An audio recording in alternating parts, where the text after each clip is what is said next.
Ahmedabad municipal corporation દ્વારા વર્ષ 2025 અને 26નું એક ડ્રાફ્ટ બજેટ રજૂ કરવામાં આવ્યું છે, જેમાં એમટીએસને તંત્રએ 705 કરોડના બજેટને મંજૂરી આપી છે।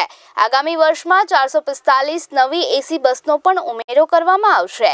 આ સાથે સાથે 4 નવી ડબલ ડેકર બસનો પણ તેમાં સમાવેશ થાય છે। તો વિધવા બહેનોને ટિકિટમાં 50% રાહતની જાહેરાત પણ કરવામાં આવી છે અને 10 ધોરણ બાદ વિદ્યાર્થીનીઓને 85% ટિકિટમાં રાહતની જાહેરાત પણ કરવામાં આવી છે।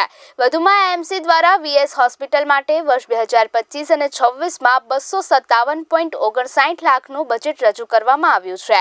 વીએસ હોસ્પિટલમાં નવા સાધનો વસાવવા માટે 214 લાખ ફાળવવામાં આવ્યા છે।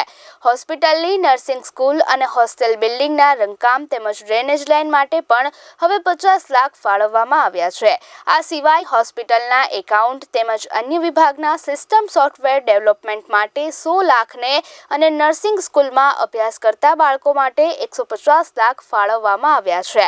વધુમાં એમસી દ્વારા એમજે પુસ્તકાલયનું પણ બજેટ રજૂ કરવામાં આવ્યું હતું, જેમાં 22 કરોડ 76 લાખ 75 હજારનું અંદાજપત્ર પણ મંજૂર કરાયું છે।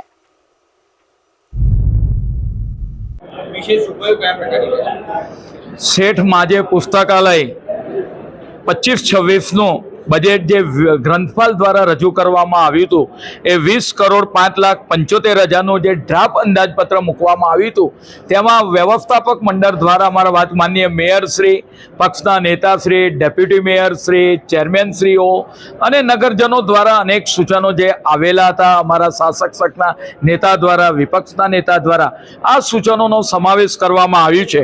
અને જે આ શેઠ માણિકલાલ જેઠાલાલ પુસ્તકાલય એ વર્ષો જૂનું જે પુસ્તકાલય છે એ પુસ્તકાલયના ડ્રાફ્ટ બજેટની અંદર 2 કરોડ 71 લાખ એમાં નવીન આયોજન ઉમેરી કરી એનું કુલ કદ 22 કરોડ 76 લાખ 95 હજારનું આજે ડ્રાફ્ટ આપણે વાત કરીએ કે બજેટ માનનીય મેયરશ્રીની વર્ચ્યુઅલ ઉપસ્થિતિની અંદર મંજૂર કરવામાં આવ્યું છે। 12 બ્રાન્ચની અંદર એક્સપર્ટ ડોક્ટરો દ્વારા એની સારવાર આપવામાં આવતી હોય છે।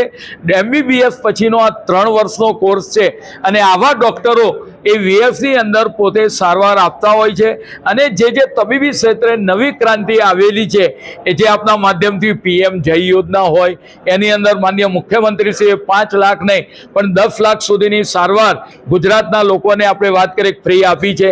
દેશના વડાપ્રધાને 70 વર્ષથી ઉપરના તમામ લોકોને પ્રાઇવેટ હોસ્પિટલની અંદર 5 લાખ સુધીનું વીમા કવચ પણ આપ્યું છે।